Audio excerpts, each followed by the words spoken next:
சகைவுக்கு இயேசுவை பார்க்கணும்னு தான் ஆசை, ஆனால் இயேசுக்கு சகையோட தங்கணும்னு ஆசை.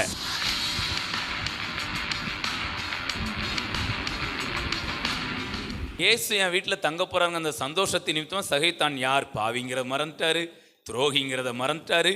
வேகமாக இறங்கி என்ன பண்ணிட்டு இருக்காரு, சந்தோஷத்தில் கூட்டிட்டு போயிட்டு இருக்கிறாரு. அவ்வளோ சீக்கிரம் அவங்களெல்லாம் சந்தோஷப்பட பிசாசு என்ன செய்ய மாட்டான். இவங்களுக்கு சகைவை தெரிஞ்ச அளவு யாருக்கு தெரியலன்னு நினச்சிட்டாங்க. இயேசுவுக்கு ஏயும் தெரியும், இசட்டும் அவருக்கு ஆதியும் தெரியும். மனுஷன் முகத்தை பார்க்கான், கர்த்தரோ. அவங்களுக்கு என்ன நினச்சிட்டாங்கன்னா, சே ஏசு பாவம், நமக்கு முகத்தையாவது பார்த்து தெரிஞ்சுக்கிறோம் இவன் பாவி இவன் துரோகின்னு. இயேசுக்கு அது கூட, ஏன்னா புதுசாக எரிகோவுக்கு என்ன பண்ணியிருக்கிறாரு, அதனால் இவன் யாருன்னு தெரியல, இவன் ஆயக்காருக்கு தலைவன் தெரியலை, இவன் அநியாயமாக வரி வசூல் பண்ணுறான்னு தெரியலை. அதனால் அவன் வீட்டுக்கு போகிறேன். எல்லாம் தெரிஞ்சுதான்டா தலைவர். கையை தட்டி நீங்களே சொல்லுங்க, ஒரு மனிதனை குறித்து தேவனுக்கு நல்லா தெரியுமா இல்லை மனிதனுக்கு நல்லா தெரியுமா? Praise God. அவருக்கு முன்பாக நாம் நிர்வாணமா இருக்கிறோமா? கையை தட்டுங்க.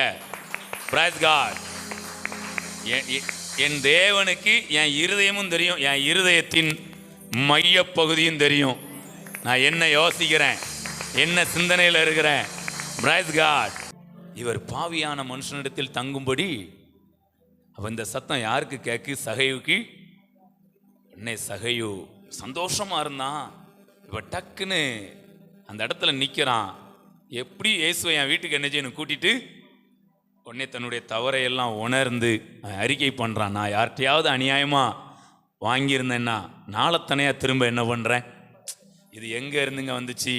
இதே இது இயேசு இல்லாமல் அவங்க சகைவை பார்த்து பாவின்னு சொல்லியிருந்தா 4 போர்ச்சவனை கூப்பிட்டு 2 குடுப்பு கொடுறா, ஆயக்காருக்கு நான் தலைவன் என்ன பார்த்தேன். ஆனால் இயேசு நின்னதுனால சகையு தன்னுடைய குறைவுகளை உணர்ந்தார். அவருடைய தவறுகள் எல்லாம் சரி செய்யப்படுகிறது. என் ஆஸ்தியில் பாதியை விற்று நான் என்ன பண்ணிடுறேன் ஏழைகளுக்கு. என்னுடைய தவறுகள் நீங்கள் என் வீட்டுக்கு வர்றதுக்கு அது இடரெல்லாம் என்ன பண்ணக்கூடாது, உங்களை பற்றி இவங்க தப்பாக என்ன பண்ணக்கூடாது. பாவியான மனுஷனிடத்தில் அவர் தங்கும்படி போனாருங்கிற அந்த கெட்ட பேர் உங்களுக்கு என்ன பண்ண வேண்டாம். ஆனால் அவர் பாவிகளுக்கு சிநேகிதன்கிறதுல மாற்றமே. Hallelujah, praise God. இப்போ பாருங்க, ஆண்டவர் சொல்றாரு இன்றைக்கு இந்த வீட்டுக்கு ரட்சிப்பு வந்தது. Praise God. அடுத்து சொல்றாரு இவனும் ஆபிரகாமுக்கு குமாரனாய். இயேசு கூட நடந்தார்னா, இயேசுவோடு கூட நாம் நடந்தோம்னா நீங்கள் நானும் பாவியாக இருக்க முடியாதுங்க. அது ஏதோ டெம்பரரியாக கொஞ்சம் தூரத்துக்கு வேணால் இருந்திருக்கலாம். எது வரைக்கும்? மரத்தில் இருந்து கீழே இறங்கி அந்த ஆட்கள் பேசுகிற இடம் வரைக்கும் அப்படி இருந்துச்சு. ஆனால் நின்று தன்னுடைய பாவங்களை எல்லாம் அறிக்கை செய்து சகையு வீட்டுக்குள் பிரவேசிக்கும் போது அவன் ஆபிரகாமுக்கு குமாரனாய். இன்னும் நல்லா சொல்லப்போனா இயேசு பாவியின் வீட்டுக்கு போகலை, ஆயக்காரருக்கு தலைவனுடைய வீட்டுக்கு போகலை, ஆபிரகாமுடைய குமாரனுடைய வீட்டுக்கு போறார்.